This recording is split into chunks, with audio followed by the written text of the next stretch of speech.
Anjir, coba deh lu buka TikTok dan lu ketik watch ya kayak biasa ya. Kalau di YouTube udah pasti channel gue lah yang keluar ya kan. Tapi kalau di TikTok itu beda cerita, yang keluar banyak banget yang pakai nama watch. It's okay karena ya itu ya nggak paten juga, bukan ada merek dagang juga. Jadi bodo amat lu juga mau pakai sah-sah aja. Cuman yang gue gedekin anjir. Udah namanya sama, ada pula yang logonya sama dan itu ya cukup lumayan banyak lah yang pakai nama watch logonya sama pula, anjay sumpah gila gelo sih, dan juga nggak masalah sih, cuman kayak ya udah dah, akhirnya gue juga ikutan bikin deh. Gue coba bikin akun TikTok yang benar-benar resmi dari gue sendiri. Jadi ya daripada muncul betaburan akun-akun gak jelas mengatasnamakan gue nanti ada hal yang tidak-tidak. Jadi akun TikTok asli gue real underscore atau garis bawah watch. Ya lu bisa lihat tulisannya di mesin pencarian. Nah itu nama akun resmi TikTok gue. Atau simpelnya lu langsung klik aja link yang ada di deskripsi di bawah video ini, langsung ke akun TikTok resmi gue asli dari gue. Oke, seperti yang gue bilang kemarin, gue pengen ngabisin stok konten per iPhone-iPhonean dulu. Kemungkinan minggu besok gue bakal free, gue bakal terbebas dari konten iPhone. Bakal istirahat lah dari ngebahas per iPhone-iPhonean.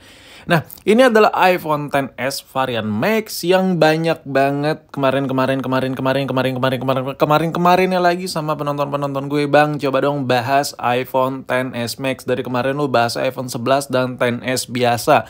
Coba dong yang varian Max-nya dari XS tuh dibahas. Oke, jadi ini adalah unitnya dan gue coba bandingkan dengan iPhone yang paling baru saat ini yang lagi gue pegang ya. Salah satu adalah iPhone 14 Pro. Kira-kira kalau disuruh pilih lebih worth to buy mana antara kedua si Kima ini, maupun ya lu mau pilih iPhone 14 Pro atau XS Max, kayak jauh banget perbedaan. Enggak, ini gue menggambarkan aja ya kan.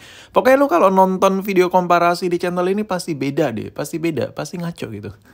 Ya enggak, tapi dibawa santai aja ya kan. Ini cuman video iseng-iseng dan tipis-tipis aja.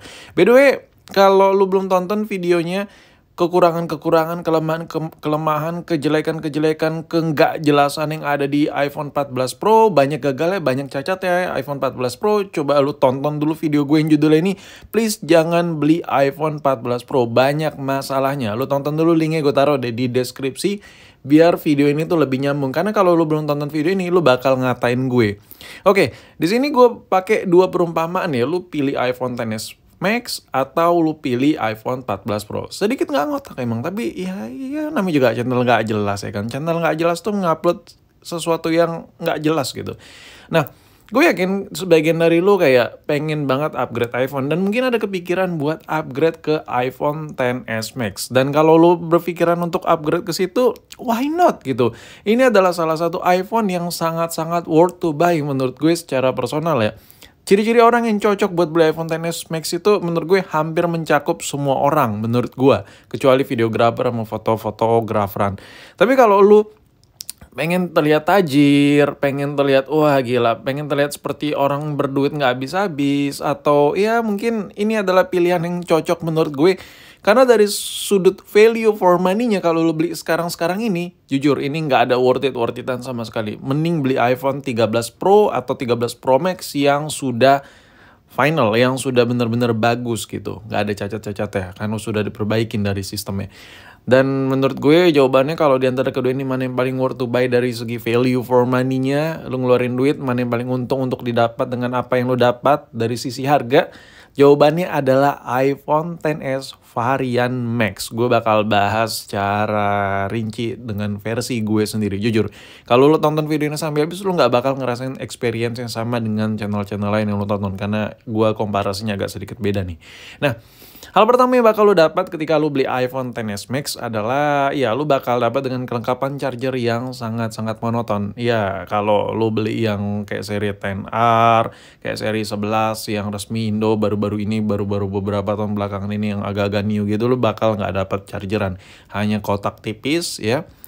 Ya mirip lah, hampir setipis pembalut. Dan cuman dapat kabel aja, nggak dapat chargerannya. Tapi kalau ini masih ada kabel, charger, sama buat dengerin musik, headset-headsetan. Jadi menurut gue ini masih all package.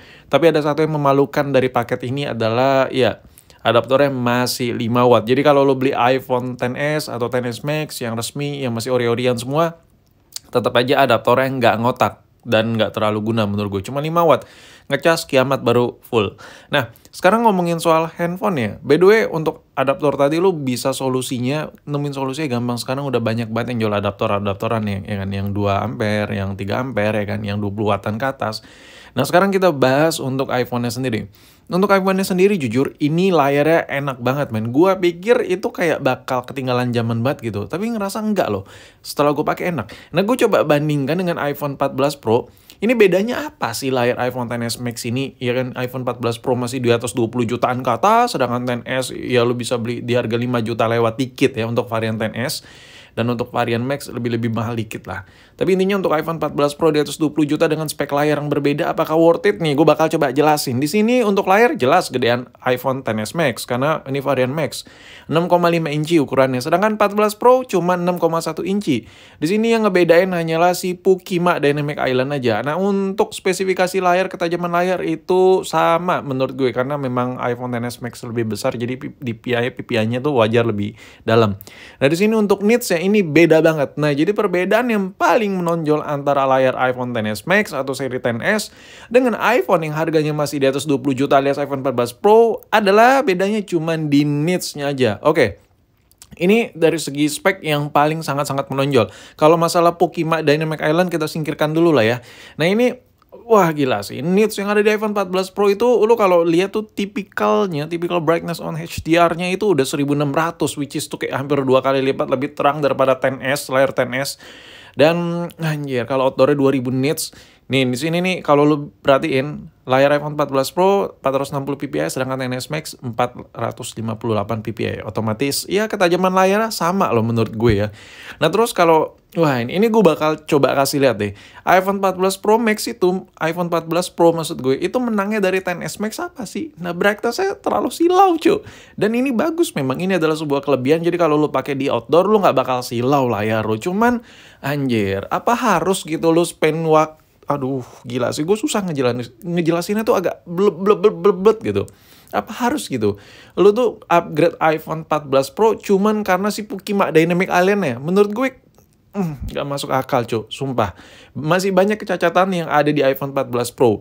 Nah, ini kelebihan iPhone 14 Pro, kelebihan layarnya gue bakal kasih lihat. Kelebihannya adalah layar iPhone 14 Pro itu brightness-nya jauh lebih terang dari XS Max. That's it. Hanya itu aja yang bisa gue gambarkan ke kalian-kalian dari sisi spesifikasinya. Ini gila anjir sih, ini terang banget, men. Gila, ini di background putih layar iPhone 14 Pro di brightness full. Ini udah bisa jadi cahaya studio kayaknya nih. Gila, terang banget layarnya, silau parah, men. Wah, gila sih. Nah, ini adalah salah satu kelebihan yang ada di iPhone 14 Pro dibandingkan seri XS. Dan karena perbedaan itu lu harus spend money sampai 20 juta lebih untuk mendapatkan iPhone 14 Pro karena ada Pukima Dynamic Island-nya. Menurut gue nggak worth it. Nih, sedangkan iPhone XS atau XS Max, ya kalau di full brightness cuman segini terangnya. Oke, lu nggak tahu ini perbedaannya segimana ya kan. Oke, ini gue bakal coba kasih lihat perbedaannya. Nih dia. Yang iPhone XS tuh di atas, yang iPhone 14 Pro itu ada di bawah. Gila, iPhone 14 Pro itu layarnya terang parah ya kan. Anjir, layar udah jadi center. Nah, ini tapi nggak terlalu apa ya, ini nggak terlalu signifikan karena sejatinya layar iPhone XS atau XS Max pun kalau lo pakai di outdoor itu udah cukup memadai banget, brightness-nya bagus karena brightness-nya itu udah di atas 500 nit. Yang rata-rata tuh handphone non flagship pun rata-rata brightness-nya 400-an atau 500-an nit, sedangkan laptop aja rata-rata laptop 4 juta 5 jutaan cuma 300 nits. Jadi layar iPhone XS aja ini sejatinya aja dasar base-nya aja ini udah 2 kali lipat lebih terang brightness-nya daripada laptop-laptop yang beredar saat ini yang di rentan harga 4 juta 5 jutaan. Jadi menurut gue gila sih ini layarnya aja udah sejernih ini. Oke, next kelebihan yang ada di iPhone XS Max yang gue rasakan adalah karena benefitnya layarnya gede. Kalau layarnya gede ini lu nonton film enak, lu ngotak-ngatik aplikasi enak di sini, lu ngedit enak karena layarnya luas. Efek samping dari layar gede, ukuran gede adalah baterainya besar. Jadi menurut gue banyak lah benefitnya yang ada di iPhone varian Max ini. Jadi gue nggak bisa ceritain panjang lebar. Cuman kalau ditanya lebih worth it mana, jujur gue kalau bukan konten kreator harus beli iPhone 14 Pro, gue nggak bakal beli, men. Gue lebih pilih iPhone XS Max dibandingkan iPhone 14 Pro, serius.